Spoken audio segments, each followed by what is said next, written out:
So hello everyone, আজি আমি বাস্তৱ সংখ্যা নামৰ পাঠটো আৰম্ভ কৰিবলৈ গৈ আছো অৰ্থাৎ চেপ্টাৰ নম্বৰ 1 ঠিক আছে নে HSLC 2026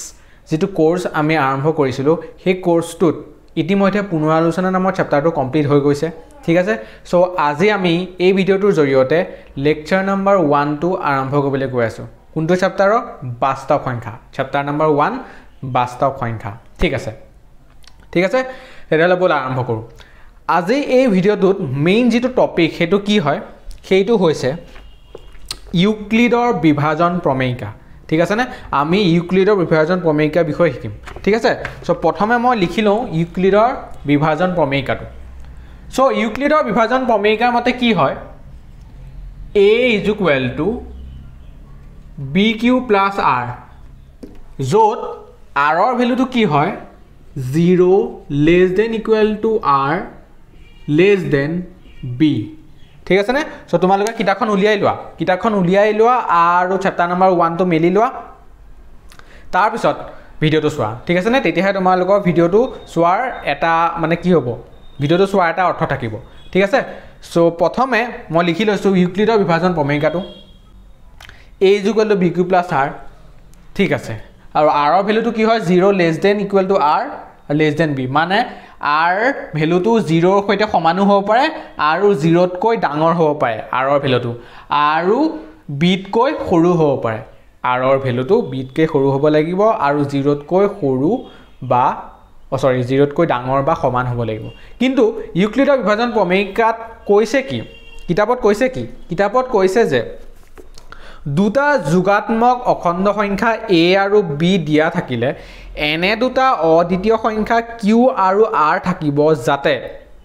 a = bq + r ঠিক আছে নে যত r ৰ ভ্যালুটো কি হয় 0 <= r less than b ঠিক আছে সো দুটা যোগাত্মক অখণ্ড সংখ্যা যদি দিয়া থাকে তেতিয়া হলে দিয়া থাকিলে এনে দুটা অদ্বিতীয় সংখ্যা q আৰু r থাকিব যাতে এইটো হয় ঠিক আছে নে যদি মই এটা एग्जांपल লম ঠিক আছে নে মই এটা एग्जांपल লম 7 আৰু 6 ঠিক আছে নে দুটা মই নাম্বাৰ লৈছো 7 আৰু 6 এটা চোৱা দুটা মই নাম্বাৰ লৈছো এটা আছে 17 এটা আছে 17 আৰু এটা আছে 6 এতিয়া মই যদি এই 17ক যদি মই a বুলি ধৰো আৰু 6ক যদি মই b বুলি ধৰো তেতিয়া হলে কি হ'ব চাবাচোন ইউক্লিডৰ বিভাজন প্ৰমেয়িকাৰ মতে হ'ব কি চাবা এটা তুমি প্ৰথমে কৰিবা কি এ b ৰে a হৰণ কৰিবা কি কৰিবা b ৰে a হৰণ কৰিবা চাই লওঁ 6 যদি মই 17 হৰণ কৰো তেতিয়া মই কি পাম 6 × 2 = 12 আৰু বাকি থাকিব 5 হয়নে এ বাকি যে থাকিলে 5 এ বাকি থকা 5 টো কি হ'ব জানা এটো হ'ব r এটো হ'ব r ঠিক আছে নে 5 যেটো ভ্যালু হেতু হ'ব r আৰু যেটো 2 ওপৰত যেটো মই 2 পাইছো এ 2 হ'ব কি এ 2 টো কি হ'ব 2 টো হ'ব q ঠিক আছে নে q অৰ্থাৎ মই q ভ্যালুটো পালো আৰু r ৰ ভ্যালুটো পাই গলো সো এতিয়া মই ইউক্লিডৰ বিভাজন প্ৰমেয়িকাৰ মতে মই কি লিখিব পাৰিম মই এনেদৰে লিখিব পাৰিম চোৱা 17 = 6 into কি হ'ব 2 প্লাস r ৰ ভ্যালুটো কি হ'ব 5 ঠিক আছে নে সো a = bq + r আছিল সো 6 * 2 হ'ব যেহেতু q = 2 আৰু r = 5 হোৱাৰ কাৰণে এনেদৰে মই লিখিব পাৰিলো ঠিক আছে সো ইউক্লিডৰ বিভাজন প্ৰমেয়িকা ব্যৱহাৰ কৰিলে মই 17 আৰু 6ক মই এনেদৰে লিখিব পাৰো ঠিক আছে নে এতিয়া চোৱা 17 আৰু 6 কি হয় দুটা যোগাত্মক অখণ্ড সংখ্যা মানে পজিটিভ অখণ্ড সংখ্যা ঠিক আছে নে পজিটিভ এটা পজিটিভ হয় আৰু অখণ্ড সংখ্যা হয় ঠিক আছে এতিয়া দুটা অখণ্ড সংখ্যা দিয়া থাকিলে এনে দুটা অদ্বিতীয় সংখ্যা q আৰু r থাকিব যাতে আমি এনেদৰে লিখিব পাৰো অদ্বিতীয় বুলি কিয় কৈছে কাৰণ q ৰ ভ্যালুটো সদায় 2 এ হ'ব আৰু r ৰ ভ্যালুটো সদায় 5 এ হ'ব 2 আৰু 5 ৰ বাহিৰে q আৰু r ৰ ভ্যালু মই একো পাব নোৱাৰো সো সেই কাৰণে অদ্বিতীয় বুলি কৈছে আৰু q আৰু r ৰ ভ্যালু কেটা কি হ'ব সদায় পূৰ্ণ সংখ্যা হ'ব ঠিক আছে নে তোমালোকে যদি একদম সাৰাংশ চেপ্টাৰটো শেষত যে সাৰাংশ থাকে সেই সাৰাংশত যদি চোৱা তেতিয়াহ'লে তুমি তাত দেখিবলৈ পাবা কিউ আৰু আৰ কি বুলি কৈছে তাত পূৰ্ণ সংখ্যা বুলি কৈছে ঠিক আছে নে সো সেই কাৰণে আমি ক'ব পাৰো কিউ আৰু আৰৰ ভ্যালুটো কি হ'ব পূৰ্ণ সংখ্যা হ'ব ঠিক আছে নে অদ্বিতীয় সংখ্যা বুলি কোৱা আছে উপবাদ্যটোত কিন্তু সাৰাংশত কি দিয়া আছে সাৰাংশটোত দিয়া আছে কিউ আৰু আৰৰ ভ্যালুটো পূৰ্ণ সংখ্যা হ'ব পাৰে ঠিক আছে নে সো এটো শুদ্ধ হয় হেতু শুদ্ধ হয় মানে কথাটো কি এতিয়া যে ইয়াত কৈছে দুটা অদ্বিতীয় সংখ্যা কিউ আৰু আৰ এটা কিউ আৰু আৰৰ ভ্যালুটো কেনে ধৰণৰ সংখ্যা হ'ব পাৰে কিউ আৰু আৰৰ ভ্যালুটো সদায় পূৰ্ণ সংখ্যাই হ'ব মানে কিউ আৰু আৰৰ ভ্যালুটো শূন্য হ'ব পাৰে আৰু স্বাভাৱিক সংখ্যাবোৰ হ'ব পাৰে ঠিক আছে নে ওকে সো যেহেতু ইয়াত a আৰু b ৰ ভ্যালুটো দুটা যোগাত্মক অখণ্ড সংখ্যা বুলি কৈছে হেকাৰণে কিউ আৰু আৰৰ ভ্যালুটো সদায় এটা পূৰ্ণ সংখ্যাই হ'ব কিউ আৰু আৰৰ ভ্যালু সদায় পূৰ্ণ সংখ্যাই হ'ব ঠিক আছে আৰু এটা উদাহৰণ লৈ চাও 5 আৰু 12 ঠিক আছে 5 আৰু 12 এটা চাবা দেই 5 আৰু 12 বুলি কৈছে ঠিক আছে এতিয়া মই যদি 5ক a বুলি ধৰো 5ক মই কি বুলি ধৰিলো a বুলি ধৰিলো আৰু 12ক মই কি বুলি ধৰিলো b বুলি ধৰিলো এটা মই b ৰে a হৰণ কৰিব লাগিব হয়নে নহয় b ৰে a হৰণ কৰিব লাগিব সো সেই কাৰণে মই 5 কি লিখিম 12 ৰ লগত কিমান পূৰণ কৰিলে 5 পায় 5 টো এটা সৰু সংখ্যা একাৰণে আমি শূন্যই লিখিব লাগিব আৰু শূন্য লিখি দিলে বাকি কি থাকিব 5 থাকিব ঠিক আছে সো এই ক্ষেত্ৰত মই কি পালো এই ক্ষেত্ৰত মই কিউৰ ভ্যালুটো পালো 0 ঠিক আছে নে এটো হৈছে কিউ ভ্যালুটো কিমান পালো মই 0 পালো আৰু 5 টো কি হয় r ৰ ভ্যালুটো মই 5 পালো ঠিক আছে নে কিউ ভ্যালুটো শূন্য হৈছে নে হৈছে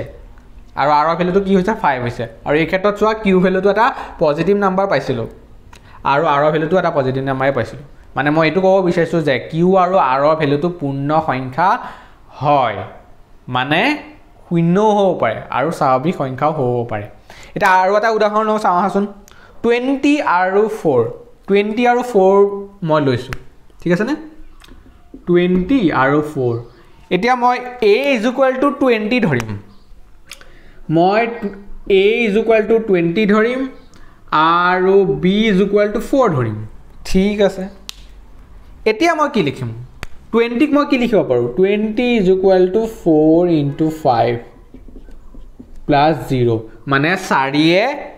যদি মই 20ক হৰণ কৰো তেতিয়া হলে ভাগফল কিমান পাম 5 পাম আৰু ভাগহে কিমান পাম 0 পাম হেতুৱে সো সেই কাৰণে মই ইয়াত কিউৰ ভ্যালুটো পালো 5 কিউৰ ভ্যালুটো মই পালো ইয়াত 5 আৰু r ৰ ভ্যালুটো পালো মই ইয়াত 0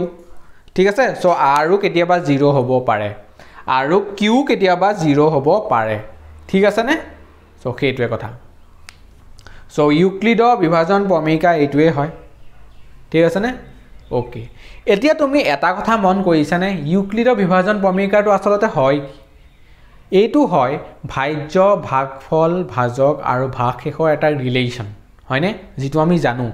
আমি কি জানো আমি জানো যে ভাজ্য কি বুলি জানো কোৱাচোন ভাজ্য ভাজক পূৰণ ভাগফল যোগ ভাগশেষ নহয়নে বাৰু ভাজ্য ভাজক পূৰণ ভাগফল যোগ ভাগশেষ হয়নে ইয়েস হয় এতিয়া তুমি মন কৰা a মানে কি হয় a মানে ভাজ্য নহয়নে b মানে কি হয় ভাজক ভাগফল পূৰণ ভাগফল আৰু ভাগফল মানে কি কিউ হয়নে b আৰু q পূৰণ হৈ আছে যোগ ভাগশেষ আৰু ভাগশেষ হৈছে r হয়নে মানে ইউক্লিডৰ বিভাজন প্ৰমেয়িকা বেলেগ একো নহয় ভাজ্য ভাজক ভাগফল আৰু ভাগশেষৰ ৰিলেশনটোৱে হয় ঠিক আছে নে ওকে সো তোমালোকে তেতিয়া হলে বুজি পাইছে ইয়াত একো মানে নতুনত্ব নাই কনসেপ্টটো আমি আগতে পাই আহাৰ নিচিনাই হয়নে সো আমি খালি নাম এটা পাই গলো ইয়াত নামটো হৈছে ইউক্লিডৰ বিভাজন প্ৰমেয়িকা ঠিক আছে ওকে এতিয়া আমি চাও ইয়াৰ পিছত কি কৰিব পাৰো এতিয়া যদি মই কিতাপৰ পাঠটো যদি লুটিয়াও তেতিয়া হলে মই ইয়াত দেখিবলৈ পাম ইউক্লিডৰ কলন বিধি বুলিও ইউক্লিডৰ বিভাজন কলন বিধি বুলিও এটা দেখিবলৈ পাম এটো কি হয় বিভাজন কলন বিধি হয় তে বিভাজন কলন বিধিটো হয় কি আৰু ইউক্লিডৰ বিভাজন প্ৰমেয়িকা আৰু ইউক্লিডৰ বিভাজন কলন বিধিৰ মাজত সম্পৰ্ক কি বা পাৰ্থক্যটো কি যদি এনেদৰে কোনোবাই সোধে তেতিয়াহ'লে আমি কম যে ইউক্লিডৰ বিভাজন প্ৰমেয়িকা আৰু ইউক্লিডৰ কলন বিধি ঠিক একেই ধৰণৰে হয় মানে একেটাই বুলি আমি ক'ব পাৰো ঠিক আছে ইয়াত মন্তব্যত দিছে পেজ নাম্বাৰ 29 ৰ মন্তব্যত এটা মন্তব্য দিয়া আছে সেইটো মই তোমালোকক ক'ব বিচাৰিছো ইয়াত দিয়া আছে ইউক্লিডৰ বিভাজন প্ৰমেয়িকা আৰু কলন বিধি ইমান ঘনিষ্ঠভাৱে জড়িত যে মানুহে প্ৰায় প্ৰথমটোকে বিভাজন কলন বিধি বুলিও কয় ঠিক আছে নে সো এই কলন বিধিটো হয় কি আৰু প্ৰমেয়িকাটো হয় কি সো প্ৰমেয়িকা মানে কি তেতিয়াহ'লে আমি প্ৰথমে হেতু চাই লওঁ প্ৰমেয়িকাক ইংলিছত কি বুলি কোৱা হয় জানানে প্ৰমেয়িকাক ইংলিছত কোৱা হয় লেমা আৰু কলন বিধিক ইংলিছত কোৱা হয় এলগৰিদম সো লেমা মানে কি লেমা মানে কোৱা হয় proven statement which is used to prove another statement মানে প্ৰমেয়িকা মানে হয় কি এটা proven statement হয় এটা proof কৰি থোৱা এটা statement বা proof কৰি থোৱা এটা যুক্তি যিটো আমি বেলেগ কিছুমান স্টেটমেন্ট প্ৰুফ কৰিবলৈ বা বেলেগ কিছুমান এক্সাম্পল বা বেলেগ কিছুমান কোৱেশ্চন সলভ কৰিবলৈ আমি ব্যৱহাৰ কৰো ঠিক আছে নে প্ৰুফ আনাদাৰ স্টেটমেন্ট মানে কি হয় কিছুমান আনাদাৰ স্টেটমেন্ট মানে বেলেগ কিছুমান স্টেটমেন্ট প্ৰুফ কৰিবলৈ ব্যৱহাৰ কৰা হয় প্ৰমেয়িকাটোক আৰু এলগৰিদম মানে কি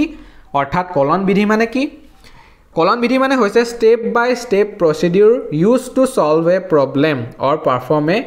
computation ঠিক আছে না step by step procedure হয় মানে step by step এটা process হয় যেটো process আমি ব্যৱহাৰ কৰি এটা question বা এটা আমি problem solve কৰিব পাৰো ঠিক আছে না algorithm কি হয় step by step এটা process হয় যেটো আমি ইউজ কৰিব পাৰো যেটো আমি ইউজ কৰিব পাৰো এটা প্ৰবলেম সলভ কৰিবলৈ আৰু লেমা মানে কি অৰ্থাৎ প্ৰমেয়িকা মানে কি এটা proven statement হয় যেটো আগতেই প্ৰুফ কৰি থোৱা হৈছে যেটো আগতেই প্ৰুফ কৰি থোৱা হৈছে সেই স্টেটমেন্টটো আমি ব্যৱহাৰ কৰো কেতিয়া ব্যৱহাৰ কৰো আমি এলগৰিদম এটাত ব্যৱহাৰ কৰো বা এটা কোৱেশ্চন সলভ কৰিবলৈ আমি ব্যৱহাৰ কৰো মানে আমি যদি গুটেখিনি কথা যদি মই সাম আপ কৰি কম তেতিয়াহলে মই এনেদৰে কম যে চোৱা বিভাজন প্ৰমেয়িকাটো অৰ্থাৎ ইউক্লিডৰ বিভাজন প্ৰমেয়িকাটো ইউজ কৰা হয় ইউক্লিডৰ কলন বিধিটো সলভ কৰিবলৈ ঠিক আছে নে ইউক্লিডৰ কলন বিধিটো এপ্লাই কৰিবলৈ আমি ইউক্লিডৰ প্ৰমেয়িকাটো ব্যৱহাৰ কৰো প্ৰমেয়িকাটো হয় এটা proven statement হেতু কি হয় এটো হয় a = b³ + r এটো প্ৰুফ কৰি থোৱাই হৈছে আগতে হয়নে না ভাজ্য আৰু ভাজক ভাগফল আৰু ভাগশেষৰ ৰিলেচনটো আগতে প্ৰুফ কৰি থোৱাই হৈছে আৰু এটো কেতিয়াও অসত্য নহয় সো এই ইউক্লিডৰ বিভাজন প্ৰমেয়িকাটো মই ব্যৱহাৰ কৰিম ইউক্লিডৰ কলন বিধিটো কৰাত ইউক্লিডৰ কলন বিধিটো সলভ কৰিবলৈ আমি ব্যৱহাৰ কৰিম এই প্ৰমেয়িকাটো ঠিক আছে নে সো তেতিয়াহলে বলা চাও ইউক্লিডৰ কলন বিধিটো হয় কি ঠিক আছে সো আশা কৰো তোমালোকে বুজি পাই আছা সো ইউক্লিডৰ বিভাজন ইউক্লিডৰ কলন বিধিটো যদি মই সাৰাংশত যদি চাও ইয়াত বহুত ভালদৰে দিয়া আছে তেতিয়াহলে তোমালোকে চোৱাচোন সাৰাংশ অৰ্থাৎ পেজ নম্বৰ 44 ত চোৱা ইউক্লিডৰ বিভাজন কলন বিধি এটো কি হয় ইউক্লিডৰ বিভাজন প্ৰমেয়িকা ওপৰত ই নিৰ্ভৰ কৰে ঠিক আছে না মই কৈছিলো ইউক্লিডৰ বিভাজন প্ৰমেয়িকাৰ ওপৰতে এটো নিৰ্ভৰ কৰিব অৰ্থাৎ আমি এইটো ব্যৱহাৰ কৰিম প্ৰমেয়িকাটো ব্যৱহাৰ কৰিম কলন বিধিটো সলভ কৰিবলৈ এতিয়া এইটোৰ মতে দুটা যোগাত্মক অখণ্ড সংখ্যা a আৰু b ৰ গসাউ তলত দিয়াৰ দৰে পোৱা যায় মানে মই কি ক'ব পাৰো ইউক্লিডৰ কলন বিধিটো দুটা সংখ্যাৰ গসাউ উলিয়াবলৈ ব্যৱহাৰ কৰা হয় ঠিক আছে নে দুটা সংখ্যাৰ গসাউ উলিয়াবলৈ ব্যৱহাৰ কৰা হয় তেতিয়াহলে ইয়াত কিছুমান স্টেপছ আছে আমি সেই স্টেপছবোৰ চাম যে কেনেদৰে আমি গসাউ উলিয়াব পাৰিম আৰু গসাউ উলিয়াবলৈ আমি কি ব্যৱহাৰ কৰিম ইউক্লিডৰ বিভাজন প্ৰমেয়িকাটো ব্যৱহাৰ কৰিম ঠিক আছে সো ইয়াত চোৱা স্টেপ 1 q আৰু r পাবলৈ ইউক্লিডৰ বিভাজন প্ৰমেয়িকা প্ৰয়োগ কৰা যত a = bq + r ঠিক আছে নে মানে যদি দুটা সংখ্যা দিয়া থাকে a আৰু b ঠিক আছে নে a আৰু b যদি দিয়া থাকে দুটা সংখ্যা যদি দুটা সংখ্যা a আৰু b দিয়া থাকে আৰু সেই a আৰু b সংখ্যা দুটাৰ যদি আমাক গসাউ উলিয়াবলৈ দিয়ে তেতিয়া হলে মই কি কৰিম ইউক্লিডৰ কলন বিধিটো ব্যৱহাৰ কৰিম আৰু ইউক্লিডৰ কলন বিধিৰ স্টেপ নাম্বাৰ 1 ত এটোৱে কয় যে যদি দুটা সংখ্যা a আৰু b দিয়া থাকে আৰু সংখ্যা দুটা যদি আমি a greater than b বুলি ক'ব পাৰো তেতিয়া হলে মই b ৰে a হৰণ কৰিম আৰু হৰণ কৰি পেলাই ইউক্লিডৰ বিভাজন প্ৰমেয়িকাৰ মতে কি লিখিব পাৰো আমি a = b + r যত r ৰ ভ্যালুটো কি হয় তোমালোকে জানাই 0 less than equal to r less than b ঠিক আছে সো এটো হৈছে স্টেপ নাম্বাৰ 1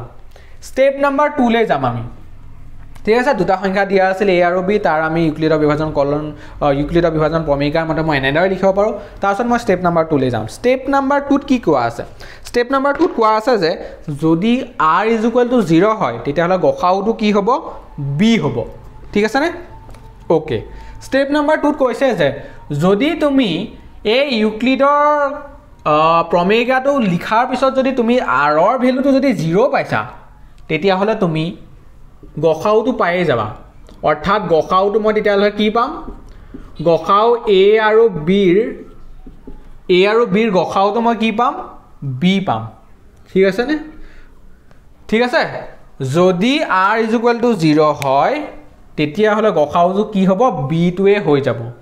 গসাউ b টোৱে হৈ যাব পিছত মই এক্সাম্পলৰ দ্বাৰা বুজাম ইমান ভয় খাব নালাগে তুমি এতিয়া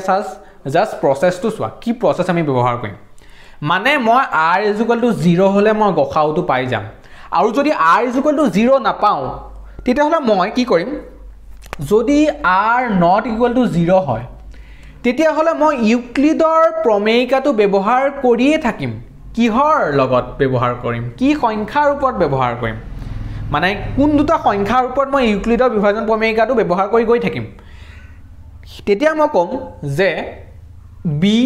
আৰু r ৰ ওপৰত কৰিম b আৰু r ৰ ওপৰত আকৌ ইউক্লিডৰ প্ৰমেয়িকাটো ইউক্লিডৰ বিভাজন প্ৰমেয়িকাটো ব্যৱহাৰ কৰিম ঠিক আছে নে ইউক্লিডৰ বিভাজন প্ৰমেয়িকাটো ব্যৱহাৰ কৰিম b আৰু r ৰ ওপৰত ঠিক আছে নে b আৰু r ৰ ওপৰত আকৌ ইউক্লিডৰ বিভাজন প্ৰমেয়িকাটা ব্যৱহাৰ কৰিম তাৰো মই r = 0 নোহোৱালৈকে এটো মই কন্টিনিউ কৰি থাকিম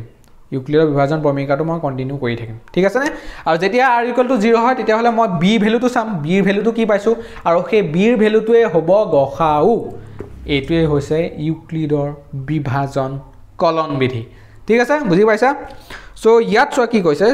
স্টেপ নাম্বাৰ 3 কি কৈছে যে ভাগশে শূন্য পোৱালৈকে এই প্ৰণালীটো অব্যাহত ৰাখা ঠিক আছে নে ভাগশে শূন্য পোৱালৈকে আমি প্ৰণালীটো অব্যাহত ৰাখিম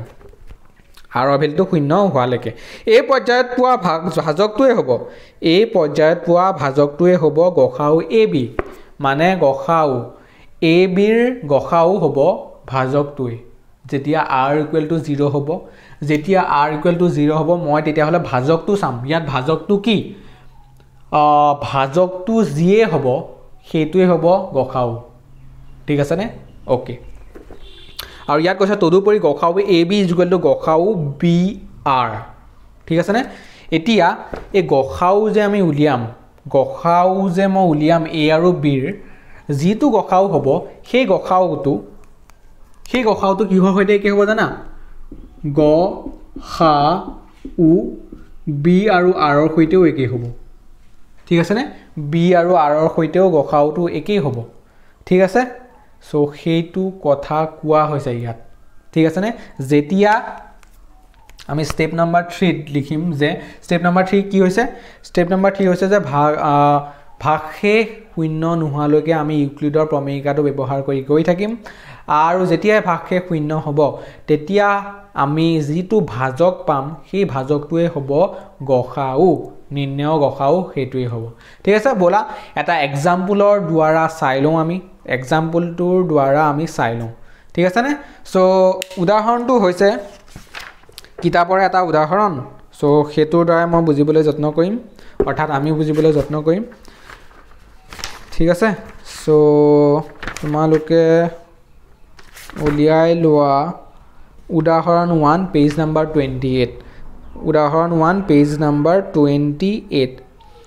ঠিক আছে সো চোৱাচোন ইয়াত কি কোৱা আছে ইউক্লিডৰ কলন বিধি প্ৰয়োগ কৰি 4052 আৰু 12576 ৰ গসাউ উলিয়াবলৈ কৈছে ঠিক আছে সো বলা গসাউটো উলিয়াই চাওঁ এই দুটা সংখ্যাৰ গসাউ উলিয়াবলৈ কৈছে আমাৰ এতিয়া এই দুটা সংখ্যাৰ গসাউ উলিয়াব লাগিব আমি ইউক্লিডৰ কলন বিধি ব্যৱহাৰ কৰি ঠিক আছে এতিয়া ইউক্লিডৰ কলন বিধি ব্যৱহাৰ কৰোঁতে মই প্ৰথমে চাম ডাঙৰ কোনটো সংখ্যা সৰু কোনটো সংখ্যা এতিয়া মই যদি ইয়াত চাওঁ তেতিয়াহ'লে মই দেখিবলৈ পাম যে ইয়াত মই কি দেখিবলৈ পাম যিহেতু 12576 টো ডাঙৰ হয় 4052 তকৈ সেইকাৰণে মই 4052 ৰে মই ইয়াক হৰণ কৰিম ঠিক আছে নে 4052 ৰে মই ইয়াক হৰণ কৰিম অৰ্থাৎ a ৰ ভ্যালুটো মই কি ললো a ৰ ভ্যালুটো ললো মই ডাঙৰ সংখ্যাটো অৰ্থাৎ 12576 আৰু b ৰ ভ্যালুটো মই কি ললো 4052 ললো ঠিক আছে এতিয়া মই লিখিম যে ইউক্লিডৰ বিভাজন কলন বিধি মানে ইউক্লিডৰ বিভাজন প্ৰমেয়িকা প্ৰয়োগ কৰি পাওঁ ইউক্লিডৰ বিভাজন প্ৰমেয়িকা প্ৰয়োগ কৰি পাওঁ এনেকৈ লিখিবা তোমালোকে তাৰ পিছত মই কি পাম প্ৰমেয়িকা প্ৰয়োগ কৰি মই এনেদৰে লিখিম চোৱা 12576 is equal to 4052 into কিবা এটা হ'ব মানে মই 4052 ৰে হৰণ কৰিব লাগিব হয় নে নহয় কোৱা 4052 ৰে মই 12576 ক হৰণ কৰিব লাগিব ঠিক আছে সো চাই লওঁ মোৰ মতে তিনিবাৰ যাব চাগে 4052 ক যদি মই 3 ৰে পূৰণ কৰো 3 দুগুণ 6 15 3 4 গুণ 12 12156 সো এটোৱে হ'ব চাগে সো 3 এ যাব আৰু 3 এ যোৱা পাছত মই 4 এটো পালো এতিয়া কিমান হ'ব 2 তাৰপিছত 4 420 সো 4052 ৰে কেইবাৰ যায় তিনিবাৰ যায় আৰু ভাগশেষ কিমান হয় 420 এতিয়া মই ভাগশেষটো কিমান পালো ভাগশেষটো পালো মই 420 পালো মই ভাগশেষ এটা যেহেতু মই 420 পালো অৰ্থাৎ এটো জানো শূন্য হয় নহয় ঠিক আছে নে শূন্য নোহোৱাৰ কাৰণে মই আকৌ ইউক্লিডৰ প্ৰমেয়িকাটো ব্যৱহাৰ কৰিম কাৰ ওপৰত ব্যৱহাৰ কৰিম 4052 আৰু 420 ৰ মাজত ঠিক আছে নে মই কি কৈছিলো অথনি কৈছিলো যে যেতিয়া r ৰ ভ্যালুটো শূন্য নহয় তেতিয়া হলে মই আকৌ ইউক্লিডৰ প্ৰমেয়িকাটো ব্যৱহাৰ কৰিম b আৰু r ৰ ওপৰত ইয়াত r হৈছে 420 আৰু b হৈছে 4052 অৰ্থাৎ 4052 আৰু 420 ৰ মাজত মই আকৌ বিভাজন প্ৰমেয়িকাটো ব্যৱহাৰ কৰিম এতিয়া মই 420 ৰে হৰণ কৰিব লাগিব ন 420 ৰে মই হৰণ কৰিব লাগিব কাক হৰণ কৰিব লাগিব 4052 হৰণ কৰিব লাগিব ঠিক আছে তেতিয়ালে চাও আহা 420 ৰে কেবাৰ যাব বাৰু কেবাৰ যাব পাৰে 9 বাৰ যাব নেকি 420 ৰে 9 বাৰ যাব সাগে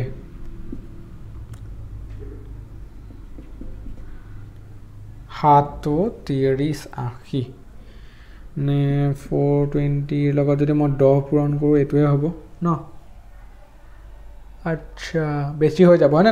10 হলে তো বেছি হৈ যাব সো 9 হ'ব ইয়াত সো 9 লিখিলো 9 লিখাৰ কাৰণে মই 3780 লিখিলো তাৰ পিছত বাকি কিমান হ'ব 2 15 পৰা 8 গল থাকিল 5 6 7 হনে 5 6 7 7 থাকিব তাৰ পিছত ইয়াত 9 পৰা 7 গল থাকিল 2 ঠিক আছে 272 পালো মানে 420 ৰে কেবাৰ যায় 9 বাৰ যায় আৰু ভাগশেষ পালো 272 এতিয়া মই আকৌ ইউক্লিডৰ বিভাজন প্ৰমেয়িকাটো ব্যৱহাৰ কৰিম 420 আৰু 272 ৰ ওপৰত ঠিক আছে নে সো লিখা 420 is equal to 272 into কিমান হ'ব 272 ৰ লগত যদি মই 2 পূৰণ কৰি দিও বেছি হৈ যাব নেকি বাৰু চোৱাচোন 544 হ'ব বেছি হৈ যাব সো মই 1 এ লিখিম আৰু 1 লিখি পেলাই মই কিমান পাম ভাগহে চোৱাচোন 420 ৰ পৰা বিয়োগ কৰি দিয়াচোন 272 বিয়োগ কৰি দিয়াৰ পিছত তুমি পাবা 8 আৰু 11 7 8 9 10 11 4 তাৰ পিছত 3 পৰা 2 গল থাকিলে 148 ঠিক আছে মই ভাগহে পালো 148 এতিয়া মই আকৌ 272 আৰু 148 ৰ মাজত আকৌ মই কি কৰিম ইউক্লিডৰ প্ৰমেয়িকা ব্যৱহাৰ কৰি মই লিখিম যে ইনটু 1 তাৰপিছত মই 148 ৰ পৰা মানে 272 ৰ পৰা 148 বিয়োগ কৰিলে কিমান পাম 12 বা গল থাকিল 4 তাৰপিছত ইয়াত থাকি গল তোমাৰ 6 পৰা 4 গল থাকিল 2 ঠিক আছে ওকে 124 সো 124 পালো এতিয়া মই 148 ৰ লগত আকৌ 124 ৰ ইউক্লিডৰ বিভাজন প্ৰমেয়িকা ব্যৱহাৰ কৰিম আৰু লিখিম ইনটু 1 প্লাস কি হ'ব এবাৰ এটো বিয়োগ কৰিলে কিমান হ'ব 8 পৰা 4 গল থাকিল 4 তাৰ পিছত 14 পৰা 12 গল থাকিল 2 24 পালো ওকে তাৰপিছত আকৌ 124 আৰু 24 ৰ মাজত তুমি লোৱাচোন কিমান পাবা চোৱা 124 এ 24 ক কেবাৰ যায় মানে 124 ক যদি মই 24 ৰে হৰণ কৰো তেতিয়াহলে মই কিমান বাৰ লিখিব পাৰিম 5 বাৰ হলে লিখিব পাৰিম সগে 24 লগত মই 5 হৰণ কৰিলে কিমান পাওঁ 5 * 4 = 20 0 2 5 10 11 12 120 তো 4 বাকি থাকিল আৰু ভাগফল হল 5 সো 24 * 5 প্লাস 4 এটা 5 আৰু 4 24 আৰু 4 মাজত লোৱা হয় না 24 আৰু 4 মাজত 4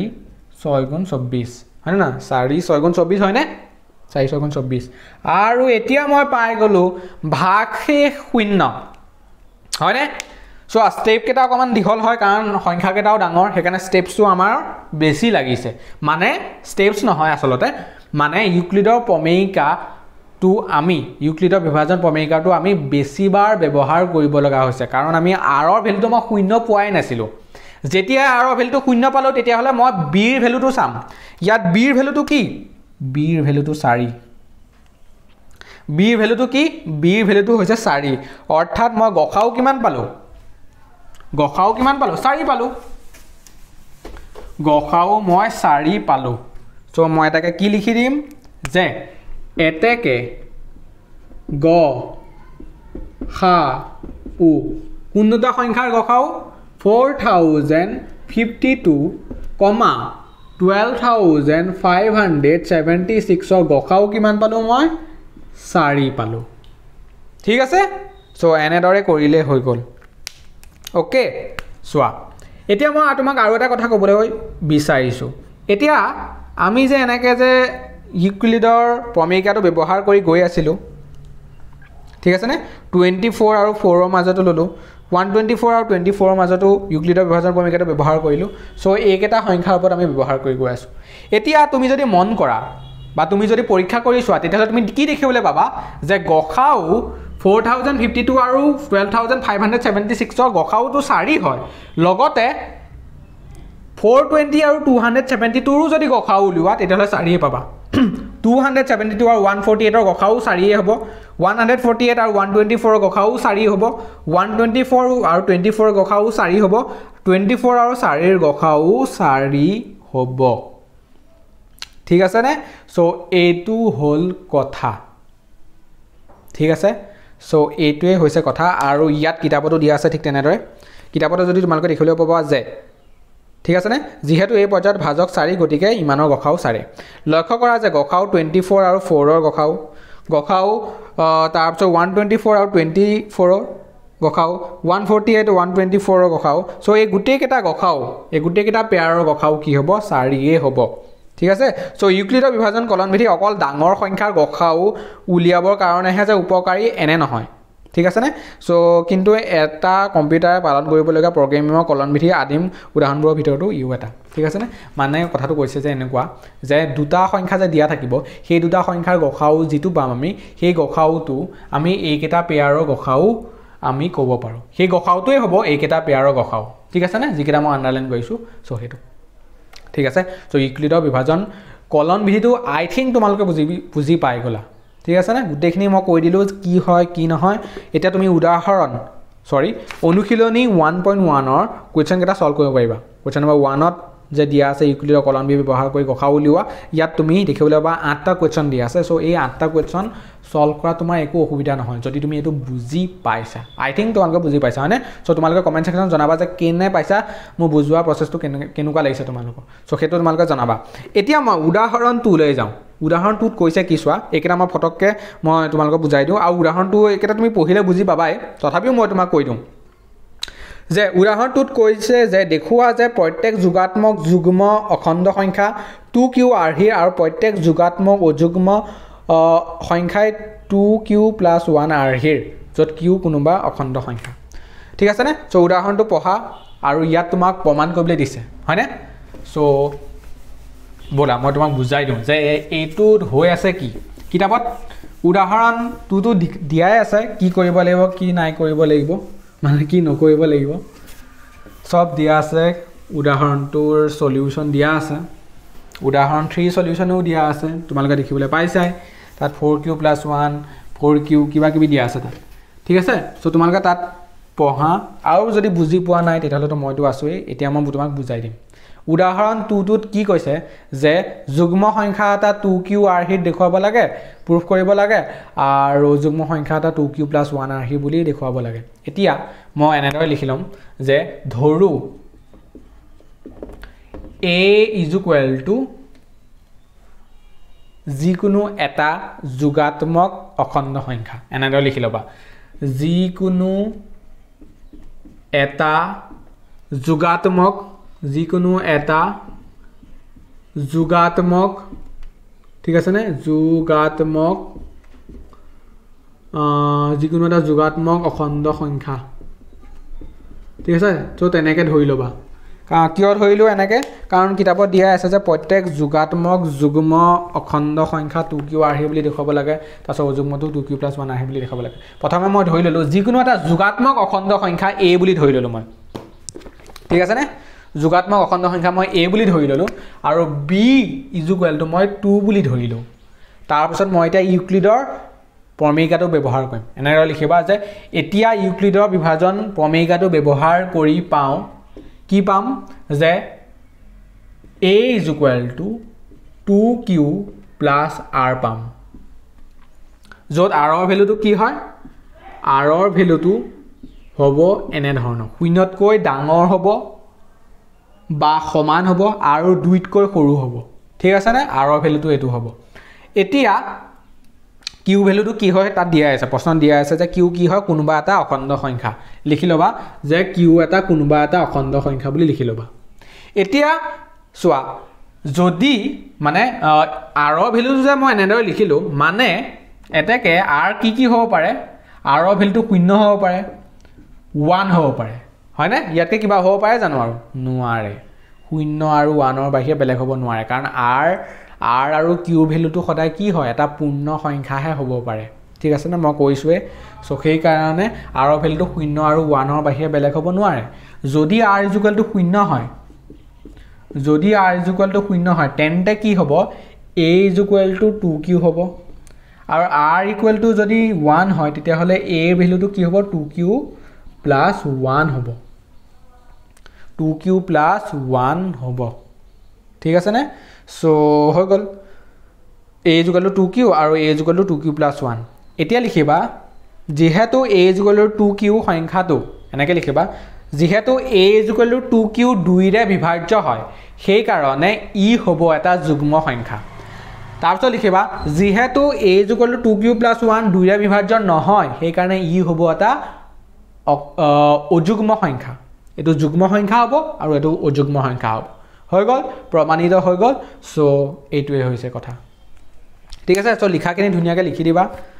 ইয়াত লিখাখিনি ইয়াত দিয়ে দিছে কি হয় কি নহয় যুক্তিটো দিয়ে দিছে উদাহৰণটো ভালদৰে পঢ়িবা কিতাপত ঠিক আছে সো তোমালোকে বুজি পাবা ইয়াত কৈছে যদি a = 2q আহি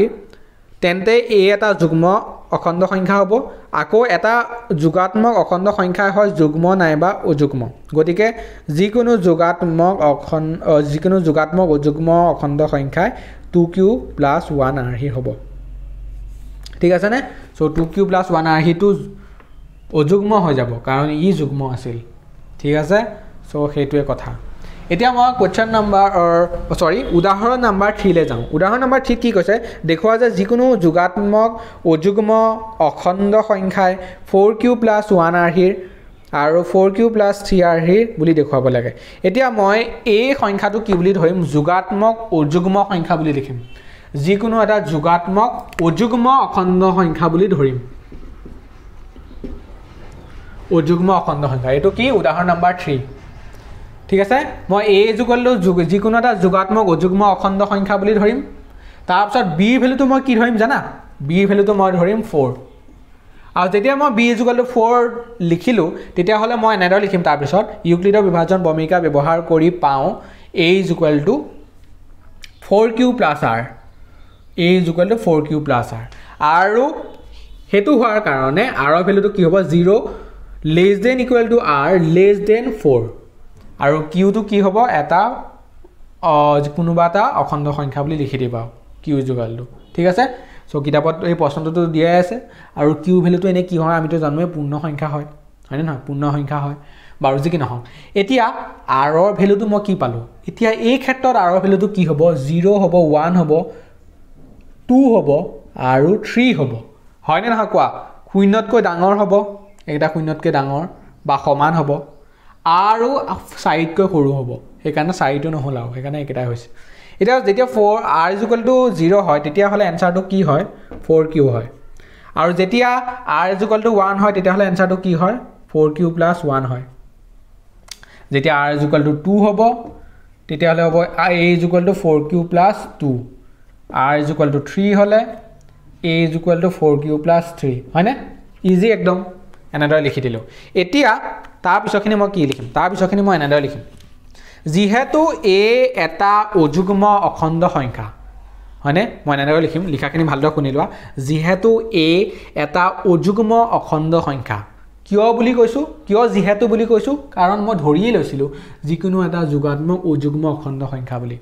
ঠিক আছে নে সেইকাৰণে মই কৈছো যে যিহেতু a এটা অযুগ্ম অখণ্ড সংখ্যা সেয়েহে a = 4q নাইবা a = 4q + 2 হ'ব নোৱাৰে কাৰণ ইহত দুইৰে বিভাজ্য সেইকাৰণে কি হ'ব নোৱাৰে এই সংখ্যাটো হ'ব নোৱাৰিব আৰু এই সংখ্যাটো হ'ব নোৱাৰিব কিয় হ'ব নোৱাৰিব কাৰণ এই দুটা সংখ্যা দুইৰে বিভাজ্য যেহেতু দুইৰে বিভাজ্য সেই কাৰণে a = 4q আৰু 4q + 2 হ'ব নোৱাৰে সেয়েহে তাৰপিছত মই কি লিখিম সেয়েহে যিকোনো অযুগ্ম অখণ্ড সংখ্যা a = 4q + 1 আৰু a = 4q + 3 আৰ্হিৰ হ'ব পাৰে এটো আৰু এটো ঠিক আছে আৰু প্ৰমাণিত আমাৰ হৈ গ'ল ঠিক আছে না একদম ইজি সো প্ৰথমে তোমালোকে ধৰি লবা তাৰ পিছত ইউক্লিডৰ প্ৰমেয়টো ব্যৱহাৰ কৰিবা তাৰ পিছত r ৰ ভ্যালু কেটা লিখি লবা তাৰ পিছত r ৰ মতে a ৰ ভ্যালু কেটা কি হয় হেকেটা লিখি লবা তাৰ পিছত তুমি এনসাৰটো পাই যাবা ঠিক আছে না ইজি নে ওকে এতিয়া মই টাইম ওয়েষ্ট নকৰো আকৌ টাইম ওয়েষ্ট বেছি নকৰো এতিয়া মই উদাহৰণ নম্বৰ 4 লে যাওঁ উদাহৰণ নম্বৰ 4 টো তোমালোকে দেখিবলৈ পাবা যে এজন মিঠাই বেপাৰী 420 টা কাজু বৰফি আৰু 130 টা বাদাম বৰফি আছে তেওঁ সেইবোৰ কেইটামান থাকত এনেদৰে সজাব বিচাৰিলে যে প্ৰতিটো থাকতে সমান সংখ্যক মিঠাই থাকে আৰু ট্ৰেখনত এইবোৰে আটাইতকৈ কম ঠাই কৰে এই উদ্দেশ্যে থাকবোৰ সজাব খুজিলে এইটো থাকতে কিমান সংখ্যক মিঠাই থাকিব তোমাক সুধিছে এতিয়া এই প্ৰশ্নটো কেনেদৰে আমি সলভ কৰিম দিয়া আছে মানে সমাধান দিয়া আছে ইয়াত চাই লোৱা প্ৰয়াস প্ৰমাদ প্ৰণালীৰ সহায়ত এইটো সমাধান কৰিব পাৰি মানে তুমি এক্সপেৰিমেন্ট কৰিব পাৰা এক্সপেৰিমেন্ট কৰি পৰীক্ষা কৰি তুমি এনসাৰটো উলিয়াই দিব পাৰা কিন্তু আমি এক্সপেৰিমেন্ট কৰিবটো সময় নাই মেট্ৰিকত হয় না নহয় সো আমি কি কৰিম কিন্তু পদ্ধতিযুক্তভাৱে কৰিবলৈ আমি গসাও উলিয়াব লাগিব ঠিক আছে নে আমি সিস্টেমেটিক ভাৱে কৰিম হয় না নহয় সেইকাৰণে মই গসাও উলিয়াই দিম 420 আৰু 130 গসাও উলিয়াই দিম আৰু গসাও উলিয়াই দিয়াৰ পিছত মই